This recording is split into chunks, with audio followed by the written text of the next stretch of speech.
know. Cousin, how did you get started?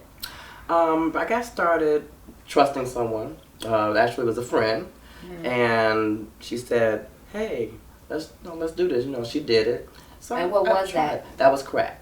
And that You went straight in. Well, you did. Well, okay, so you know, after the trauma happened in my life as a young person, and I started smoking weed.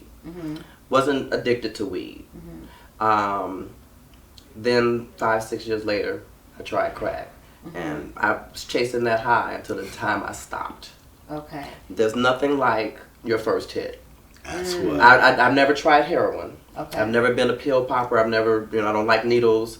So crack was it. The pipe was what I was chasing every day, many times a day, for years. Wow. Now, your friend who introduced that to you, is she still using, or is she sober as well? I do know her. We don't socialize in the same type area. People, places, and things must change. Sure. When you That's right. want to make a determination to stop correct. using. She says she's not using. I don't see her on a daily basis. So you don't know. But you know those signals. You can you know, you can kind of tell. Yes. Money is just never has money. So that's Okay. That's kind of a telltale sign. Okay. And what was the impact, Floyd, of you as a result of you being addicted to drugs? How did that impact your family, your well-being? I only wish that before my mother passed away in 2004, I had wished I was not using.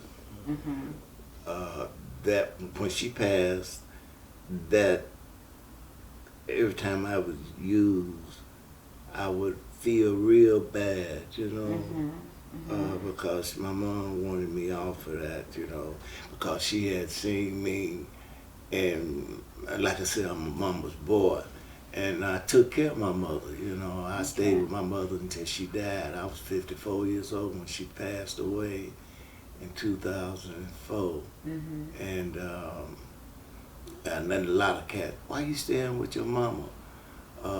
And my hoes, you said, why when you go to jail you call your mother? Because I know she don't come and get me like that, baby. You know, you might be mad about something. You might have, you know, you might want to stop. You might keep me in there Right, a couple of days, but right. mama, she gonna come get me. Mama, and I kept mama with some money. Every time I saw my mama, I was sliding her money. And my Did she know you were a pimp and a drug dealer too? Okay. My wife told my auntie, she said, why you mess with Floyd Jr.? He pimping and messing with these. She said, because when my man mess with a woman, he getting paid. When your man mess with a woman, he paying. You know, and my auntie never asked her nothing else about me in the game no more. You know. Now, being that you were a mama's boy, did your mom want you to stop anything else besides the drugs? Did she want you to stop pimping? Did she want you to stop drug dealing? Did she talk to you about that? Well, you know, I was always on the cool side. You wouldn't see me with my hoes unless there was no problem on a Sunday. You know, Sunday I take them out to dinner. We go to movies, shows, whatever. During the week, I was like invisible. You know, you see me, you see me. So were you ever an abusive pimp? Because, you know, like we hear stories all the time about pimps and hoes, and you're beating the pimps up, or the pimps are beating the hoes up, and all of that. So you were a nice pimp. I've never, you know, I was like this with my women. You know, I tell them, I said, listen, don't cross me, you know, and don't disrespect me, you know. I always made sure they had their own crib. I made sure they went shopping. I made sure that they got their checkups. You know, I kept everything in order, you know. I took care of my lady. You managed your business, and you had a relationship with them. Obviously, you cared about them, right? I did, very much, very much. And, you know, like I said, I left when I was about 26. I stopped dealing with black chicks on that level, you know. I dealt with, when I wanted to have me a good time, I want a black woman, you know. But far as the game is concerned, I wanted me a white woman, you know. You found white women to be what, more loyal? Didn't give you no lip. I remember that from that. No I back know they didn't talk. give you no back talk. No back talk, and the money was always good. The money was always right. It seemed like the world was made for white women to get paid. You know, black women, they get paid too, but they get paid in a different way because most of their customers fall in love, you know. They be husbands. And, you know, they fall in love with a black woman, which is very easy to do because black women are the best. How long did you use? Off and on, from about 1985, 86. 86, I was out of high school, until 2007. From about 1986 to 2007. Now, it wasn't always every day in the beginning. Crack back then was not as fluent as it is nowadays. You can find crack anywhere, I'm sure now. But I got married. My husband didn't use. So that whole time, I was not using. I got pregnant. I stopped using. For the pregnancy of my daughter. And while I was with my husband, I wasn't using when I had my son. People, places, things. I always found that drug dealers liked me because no one thought that I used drugs. Honey, I am your cousin. I'm trying to calculate right now. Like, I remember you were babysitting me then. Were you hiding? No, see, in the beginning, it wasn't an everyday thing. It was a build-up. It wasn't until after I moved back to Chicago in 2000. Because you went to San Diego. I lived in San Diego. I remember when you did that also. And I was married at the time. So I went to San Diego, moved back to Chicago, and people, places, things. Back to familiar surroundings. They're not the same people, but familiar surroundings. Still doing the same. And so I found myself using again, and having the drug dealer was my guy. So it wasn't hard to get. Didn't have to pay so much.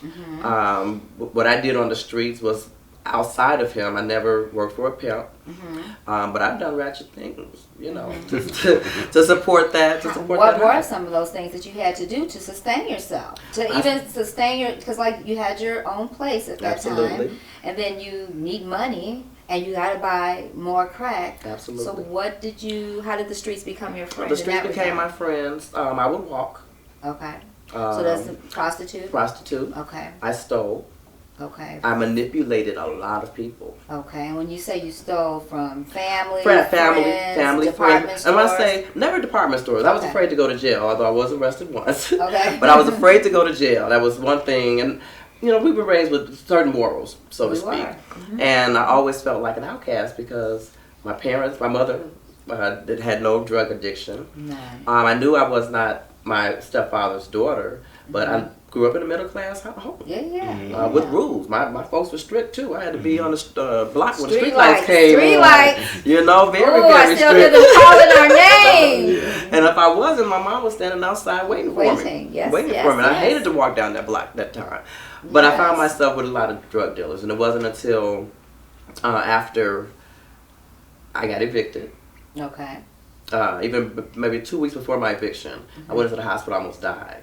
And my drug dealer boyfriend at the time, who was staying with me, along with two of his friends, who was also selling and using, he was using as well. Your drug dealer boyfriend was dealing. Everyone in the house was using. Yes, and selling. Using crack and selling crack at the same time. Right. Not a good combination. It's not a good combination. So there was a lot of people in and out of my home.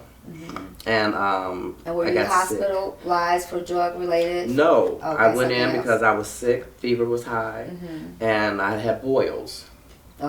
And the doctor said if y'all had not gotten her here tonight, she would have died tomorrow. Wow. And that was a wake up call, especially after getting evicted a week and a half 2 weeks later. So that's one way it impacted you, but how did it impact family? Like, I didn't know. Maybe some of the elders knew. I was no one knew, but did your mom know? My mother didn't know until late, after I moved back to Chicago. Okay, how did she find out? I stole from her. And she began, because she didn't know anything about drugs. She was very naive. You know, addiction, my definition of addiction is just doing excessive behavior that's harming yourself, manipulating others, and causing damage and deconstruction to relationships. Okay. Whether it's gambling, drugs, it could be anything. Sex. Yeah. My drug of choice was crack. And how did that impact your children? My daughter saw most of it. Her being older than my son. Right. My son lived with his father from age 8 or 9 until he graduated from high school, and then he went on to go to the military, college in the military. But my daughter caught a lot, and she wasn't going to school. Of course, I was in my haze, so nothing else mattered. Yeah, you couldn't get her up. She wasn't going to school because you couldn't wake her up. She would go to school. Oh no, she was going to school. Oh, I thought you said she didn't. She didn't go to class. She went to school. She didn't go to class. Because she was probably traumatized by what she was seeing. Absolutely. Absolutely. And my children love me dearly. Yes. And love me then. There's one thing about a child's love. You know, they don't hold you harmless. You know? Yes. So I'm very grateful and thankful for that my children have forgiven me. And Floyd, unlike you, my mother did see me clean from crack. And okay, before that's she a blessing. passed. That's a blessing. And that was totally something that I wanted. I remember the last time I saw my mother, I messed around and dropped a bag. And man, I felt so bad. And I knew she was dying. You know, she had cancer. Did she see it? I don't know. She acted like she did. My mom was a Leo. She was very cool. You know, she didn't really get into our business. She would let us know how she feel about certain things. But as far as me being a man, I slept with women at our house when I was 15, 16. I have 2 or 3 women staying with me, but when she had a beauty shop, you know, she came home, the grass would be cut, the dishes be washed, the house would be clean, and everybody had a job. You washing dishes, you do the yard, you do this. And I kept our house spotless. Kind of, you had asked me how did it impact my life. And we talked about the kids. I was arrested once. I lost at least 4 jobs due to my addiction. Destroyed relationships. Yes. Fortunately, we have a loving family. You are a great cousin, honey. A great older cousin. We had, I always tell people, I always say that I had a very, very fabulous childhood. We did. We had everything. Did everything. I mean, we're just like I'm like, if you don't get off my show line, you ain't never been on. Like, how did I not know this? My cousins, my older cousins were amazing to us. You guys were the best. No one knew. Wow. No one knew. That was probably some of the best times. That was some of the best. With you guys, because I had something to do. Okay. I had someone to take care of. Right. What were you masking, though? What were you masking? Oftentimes when you become addicted to drugs, there's something on the inside that's going on with you that you want to use the outside to help heal. Absolutely. So what was that for you? Absolutely. As a child, I dealt with a molestation. Okay. My aunt, who was my dear heart, Aunt Mimi, she passed away. Then soon after she passed away, just things started happening because she was protected. I would have been able to talk to her, and I never talked to anyone. It wasn't until after, and then giving up a child. So that was trauma in my life at 15. Giving a child away for adoption, right? Yes. So without counseling and youth and young people, I was masking all of that that I had held inside for so long. Molestation. Was it by a neighbor or family member? Family member. Molestation from a family member. You had to give your child up for adoption. At what age were you? I was 15. You were 15. And just one thing led to another. One thing led to another, which started me smoking weed. Without trauma, without therapy, It's not a good. it's not a good recipe. mix. No, especially when you're using drugs. Yes. It wasn't until after therapy that I was able to To truly pull it forgive together. myself. Yeah. To forgive myself. Because as an addict, Mhm. you know, you're shamed. Yeah. Yeah. You're ostracized. Yeah. Especially if you don't have it in your family. You're like, why me?